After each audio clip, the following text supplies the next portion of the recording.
We've focused heavily on huge transmitter sites, number stations and conspiracies, and signals that are shrouded in mystery lately, and sometimes it's nice to just go back to basics.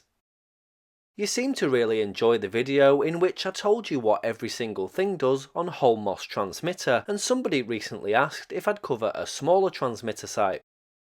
So today you join me in Romiley, more specifically Cherry Tree, a semi-suburban bordering on semi-rural village on the edge of Stockport, home to Romiley Transmitter. This is a relay of Winter Hill Transmitting Station, relaying digital television services to homes that sit in the shadows of the hilly landscape. It feeds those homes with BBC A Channel 44, D3 and 4 Channel 41, and BBC B Channel 47. It sounds technical, and I suppose it is, so let's go up to the top of the mast and work our way down, as I tell you what every single thing does on Romiley Transmitter.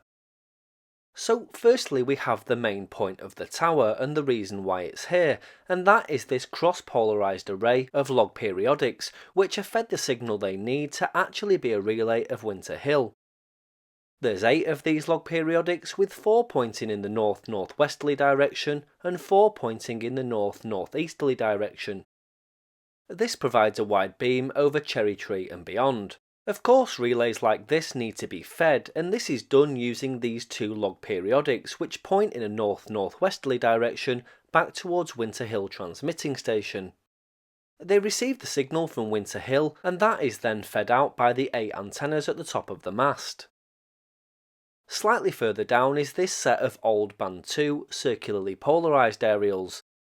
I say old because they're no longer used. They belong to Imagine FM on 104.9 MHz, an independent local radio station in Stockport which last aired on September 1st, 2021, before being bought up by Greatest Hits Radio. These aerials were actually installed in 1990, and in 2010 the Imagine FM's transmitter site moved from Romiley 3.5 kilometres across Stockport to Ratcliffe Towers, where it remains today, albeit used for Greatest Hits Radio, Imagine FM's buyer. Further down the tower is this heavily populated cellular array, which serves the village and beyond.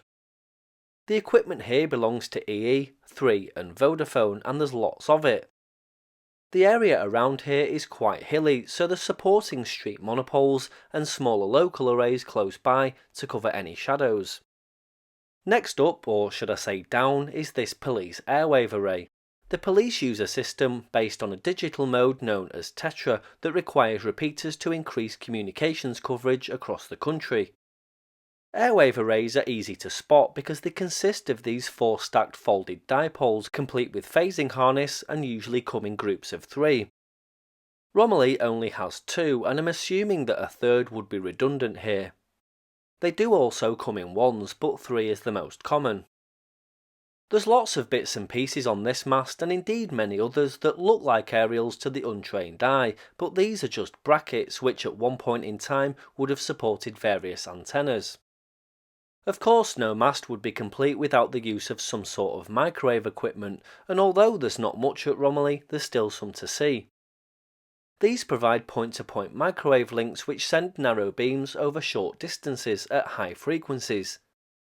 That distance is made considerably longer by using back-to-back relays to pass the signal along its journey. These are only small, and I couldn't find out what exactly they were for, but I'm going to make a guess that they're probably something to do with the cellular systems here.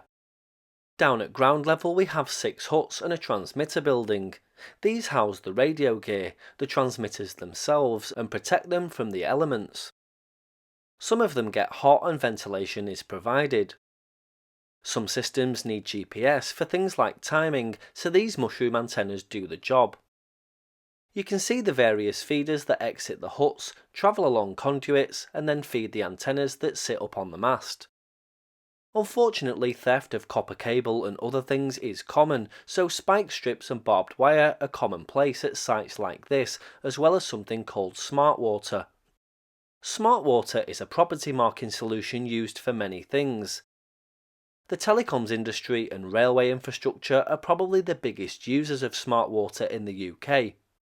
It contains a forensic code that's registered to the owner of the property. It's invisible and virtually impossible to remove and only detectable under UV light.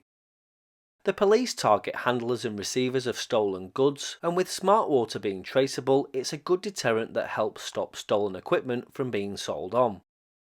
Lastly is this dish. It's a satellite receive dish. What for, I'm not entirely sure, but it appears to be redundant. So that's Romiley transmitter, an important relay for Winter Hill, a vital cell site serving a village, and a relay for police communications.